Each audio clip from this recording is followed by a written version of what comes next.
Bab 18. Tiba-tiba menghilang. Perasaan Canari bagaikan tersambar petir.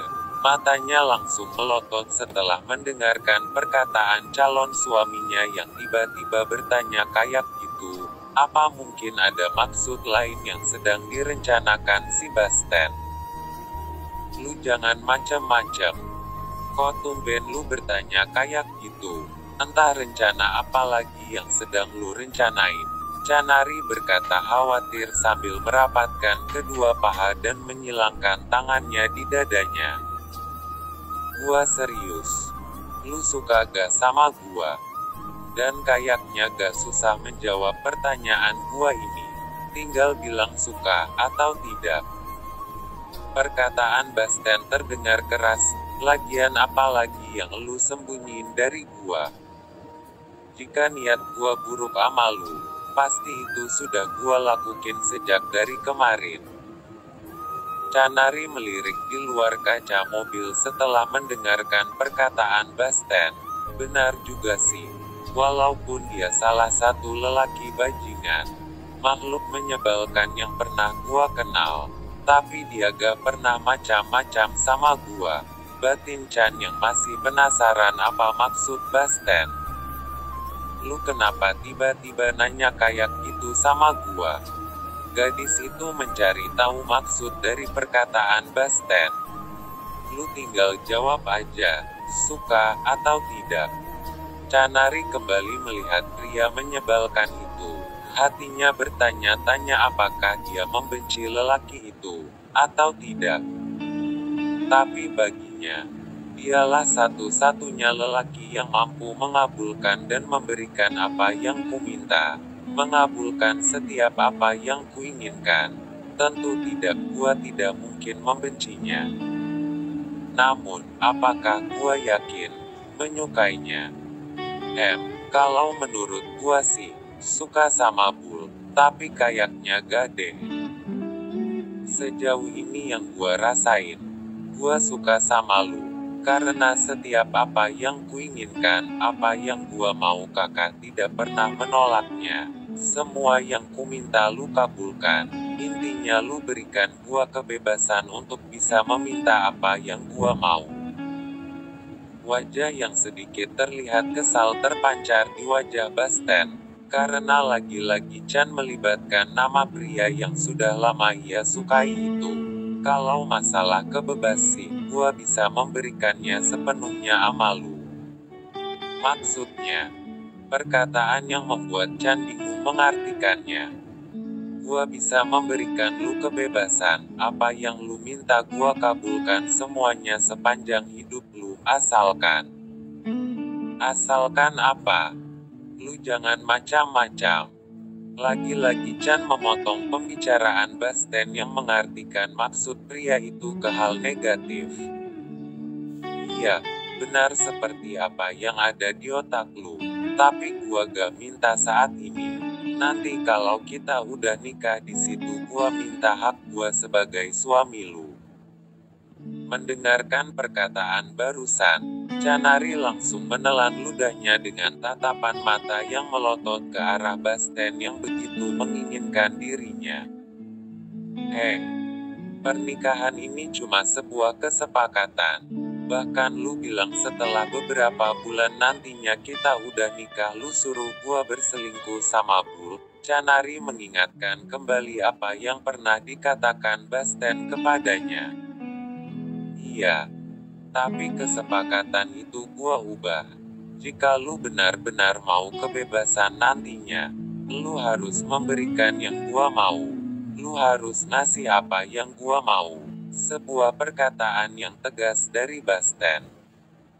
Beberapa hari setelah perdebatan kedua orang yang dijodohkan itu, tidak terasa hari demi hari telah berlalu. Dan hari pernikahan mereka tinggal hitungan hari, kurang dari 1 minggu lagi. Hari ini waktunya untuk pemberkatan pernikahan Basten dan Canari. Namun seusai pelaksanaan acara pemberkataan itu yang telah digelar tadi siang, tiba-tiba Chan hilang dari ruangan tempat pelaksanaan pemberkatan. Sekitar kurang lebih 1 jam dia tidak kelihatan. Velty, kamu lihat di mana adikmu? Tanya Ibu Shirley dengan wajah yang sudah mulai gelisah. Loh, tadi kan Canary minta izin sama ibu untuk istirahat sebentar. Velty mengingatkan ibunya kemana Canary.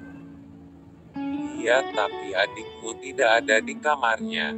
Dan saya udah cari di mana-mana bersama Bitisa, tapi adikmu tidak ada di semua ruangan. Shirley membisikkan kepada Velty, karena tidak ingin didengar sama suaminya dan juga Harry dan keluarga yang lainnya yang sedang berbincang-bincang di ruang tamu. Velty mengajak ibunya ke salah satu sudut ruangan. Kalau memang Chan gak ada di kamar, dan di semua ruangan, lalu dia kemana? Sang kakak ikut khawatir dengan keadaan saat itu. Makanya, bantu ibu mikir gimana caranya. Mama udah telepon teman-temannya, tapi mereka tidak tahu di mana Chan. Bull juga gak bisa dihubungi. Ibu Shirley semakin khawatir, takut jika Canary berbuat yang tidak-tidak. Di sela-sela kegelisahan itu, Velty semakin khawatir, takut jika nantinya dia yang harus menikah dengan si Basten, pria bajingan yang begitu ia hindari selama ini. Ibu Shirley langsung menelpon Basten yang sedang berbincang-bincang sama temannya. Ibu, bentar dulu, saya jawab telepon ini. Basten meninggalkan percakapan dengan teman bicaranya. Iya, halo Bu. Basten, kamu lagi sama Chan ya? Tanya Ibu Shirley memastikan keberadaan Chan walaupun dengan nada suara yang terdengar sedikit bergetar. Canary. Tidak Bu, kenapa? Wajah yang mulai terlihat gelisah terpancar di wajah Basten. Basten, suara Ibu Shirley mulai terdengar semakin bergetar. Bisa tolong Ibu cariin di mana Chan, sebelum ayah tahu. Basten yang terkejut mendengarkan yang dikatakan Ibu Shirley. Dia langsung mematikan telepon dan menghubungi beberapa orang terdekatnya untuk menanyakan di mana Canary, tapi jawaban mereka tetap tidak tahu. Tanpa basa-basi altar yang ada di dalam rumah Basten langsung memanggilnya. Sini, ikut gua bentar. Melihat wajah Basten yang sudah tak terarah itu, altar langsung mengikutinya. Basten langsung menyalakan mobilnya dan melaju dengan kecepatan yang lumayan cepat. Kita mau kemana Keong? Lu main nyambar saja. Tanya altar yang belum tahu apa sebenarnya yang sedang terjadi. Diam dulu. Lu ikut aja gua. Jawab Basten yang hendak ingin menuju kafe tempat biasa Canary manggung dengan teman-temannya. Lalu tiba-tiba bunyi HP Basten terdengar lagi. Panggilan kedua dari Ibu Shirley. Halo Bu, gimana udah ada kabar? Tanya Basten langsung saja. Dia lagi ada di Hotel Eden, tolong jemput dia. Basten langsung mematikan teleponnya dan melajukan mobilnya menuju ke tempat yang dikatakan Ibu Shirley. Sesampainya mereka di sana, ternyata di hotel itu lagi ada acara reunian yang rata-rata hadirinnya semua wanita yang tidak jauh beda dengan Canary. Bahkan kebanyakan yang sebaya dengan dia. Basten sibuk memperhatikan di seluruh sudut ruangan yang begitu besar itu. Altar juga ikut menyelidiki di mana Canary. Loh, Kak Basten. Ucap Chan yang duluan melihat kedatangan Basten dan altar. Dan di saat yang bersamaan, Basten juga melihat Canary, dan langsung menghampirinya. Lo kenapa ada di sini? Apa lu gak tahu, ini hari apa dan acara apa yang sedang lu sambut hari ini? Suara Basten terdengar begitu keras dan kesal. Gak apa-apa Kak, Chan cuma menghadiri acara reunian sama teman-teman kok. Gadis itu malah tersenyum seolah-olah tidak merasa bersalah. Loh, pria tampan ini siapa, Chan? Salah seorang teman Chan yang sudah menghadiri acara itu bertanya pada Chan saat melihat pria tampan berbadan tinggi itu dan berotot. Calon suaminya. Dan hari ini hari pemberkatan nikah kami. Jawab Basten langsung menyambar pertanyaan teman Chan itu. Sini lu. Balik ke rumah. Basten langsung menarik tangan Chan tanpa pamit dengan teman-teman gadis itu. Dasar bocah. Lu main kabur aja di rumah. Basten masih kelihatan emosi.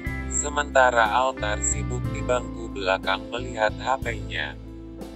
Loh, kok kakak tahu? Chan terlihat terkejut.